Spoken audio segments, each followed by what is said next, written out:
24 heures après la fusillade qui a fait un mort dans le quartier des Sources à Écully, l'enquête pour meurtre en bande organisée se poursuit. Lucie Nollorg, on fait le point avec vous ce soir sur l'enquête. Que savons-nous pour le moment ? Ce que l'on sait ce soir, c'est qu'aucune interpellation n'a eu lieu. La police judiciaire est donc à la recherche du véhicule qui serait reparti en direction du quartier de la Duchère après ces tirs mortels. 4 personnes auraient été aperçues à l'intérieur de ce véhicule, mais pour l'instant, les enquêteurs n'ont pas réussi à les identifier. Ils sont en train, et c'est là leur priorité, d'analyser les images de vidéosurveillance dans le quartier et aux abords. D'après plusieurs sources, l'hypothèse d'un règlement de compte est à ce stade-là la plus plausible. C'est à cela que fait penser le mode opératoire. Un tireur en possession d'une arme lourde qui s'enfuit dans son véhicule immédiatement ensuite. Reste à déterminer la raison de ces tirs. Était-ce lié au trafic de drogue? Est-ce qu'une altercation avait eu lieu quelques heures auparavant, comme le laissent entendre certains riverains? Des riverains qui évoquent aussi la présence d'un point de deal à proximité.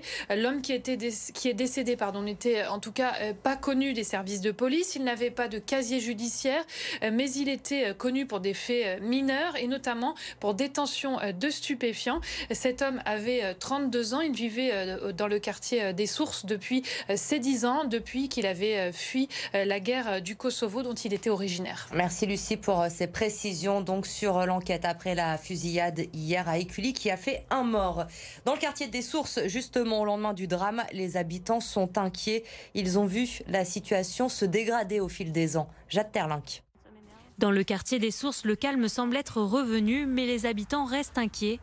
La fusillade qui a causé la mort d'un homme de 32 ans hier a marqué les esprits. Ils ont commencé à se discuter là-bas et puis ils se sont dirigés vers le bas. L'un d'eux était armé, il y en a un qui a sorti son arme, qui a visé bien, qui a tiré. Je ne sais pas s'il a tiré sur 2 ou 3, mais ils ont commencé devant la tour 30. J'aurais pu être à côté du monsieur parce que j'ai des patients vraiment là où ça s'est passé.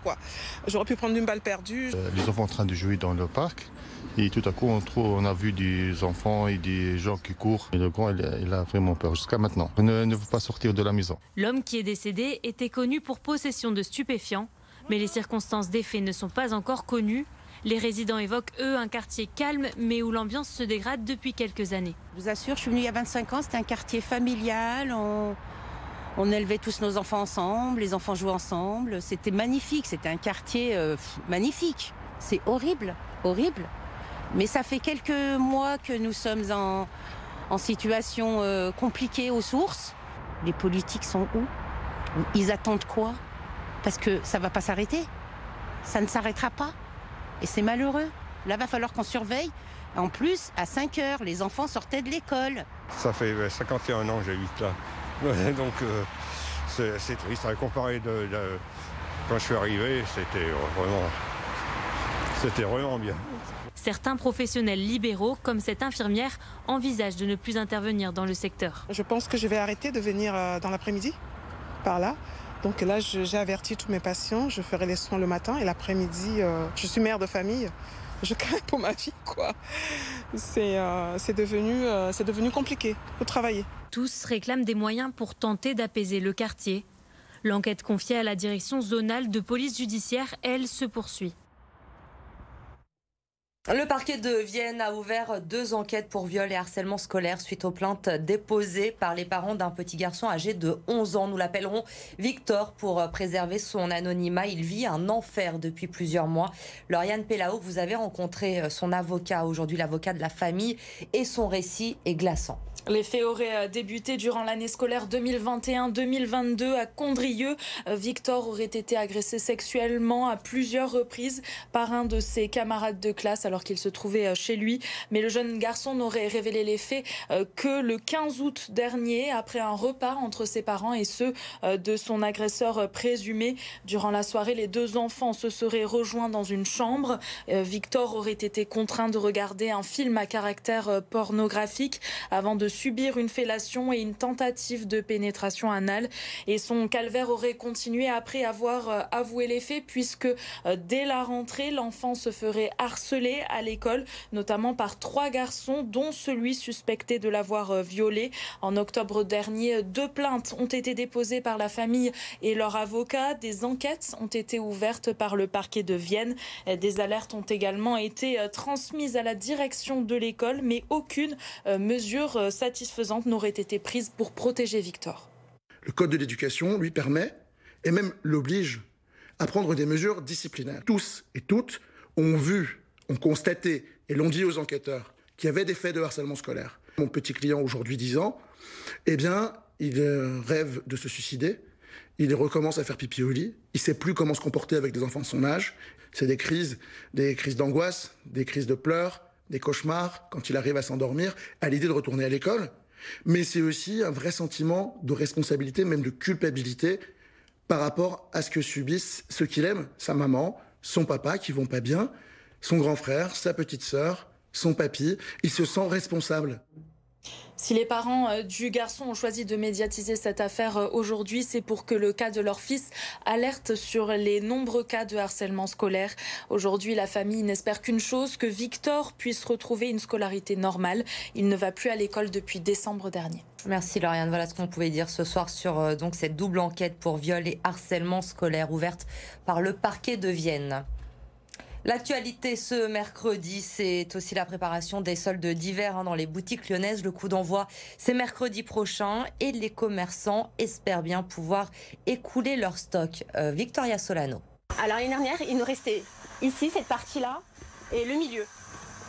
Là, maintenant, il nous reste tout ça. C'est des bottes, des bottines et des baskets. Narimel garde le sourire malgré une réserve remplie à ras-bord. Inflation, température douce. Dans cette boutique de chaussures de la Presqu'île, on ne se presse pas pour aller chercher ses bottes. Pas d'autre choix que de casser encore plus les prix pour les soldes d'hiver. On a l'habitude de faire moins de 10% en période de solde. Cette année, on a décidé de faire moins de 30% pour écouler plus vite notre stock. Et on ne faisait pas de vente privée. Là, cette année, on en a fait.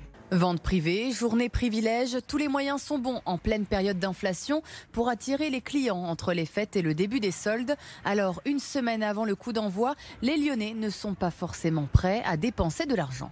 Moi j'ai tout ce qu'il me faut donc ça me pousse pas à consommer, mais je pense que ça pousse certaines personnes à consommer. Les prix des fois sont multipliés par 2, donc c'est sûr que c'est compliqué, donc non, je pense pas que je vais les faire. Je considère que j'ai assez de vêtements et que pour l'impact écologique et économique, je préfère pas faire les soldes. Des Lyonnais qui pour la plupart n'iront pas faire les soldes, mais pas de quoi s'alarmer pour ce directeur d'une association de commerçants. C'est un contexte qui n'est pas simple pour tout le monde.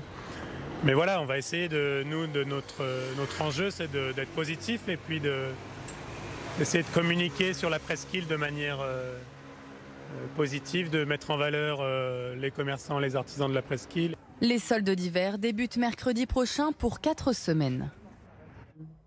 Nicolas Tagliafico est de retour à l'OL, le champion du monde argentin qui s'est également marié la semaine dernière. La fin d'année a été mouvementée pour l'Argentin. Il a eu le droit aux applaudissements de ses coéquipiers hier. Un maillot collector de l'OL lui a également été offert, champion du monde bien sûr, et un bouquet de fleurs. Il a ensuite pris la pause avec les autres champions du monde lyonnais, le coach Laurent Blanc, Corentin Tolisso ou encore Jérôme Boateng. Karim Benzema et Caroline Garcia ont été élus sportifs français de l'année lors de la première édition des trophées UJSF. Ce sont 3000 journalistes sportifs français qui ont voté et qui ont donc plébiscité nos athlètes lyonnais. Karim Benzema, Ballon d'Or 2022, vainqueur de la Ligue des Champions avec le Real. Il a devancé Kylian Mbappé. Caroline Garcia, elle, a récompensé après sa victoire au Masters, mais aussi à Cincinnati, demi-finaliste de l'US Open. Elle a terminé, je vous le rappelle, l'année à la 4e place mondiale.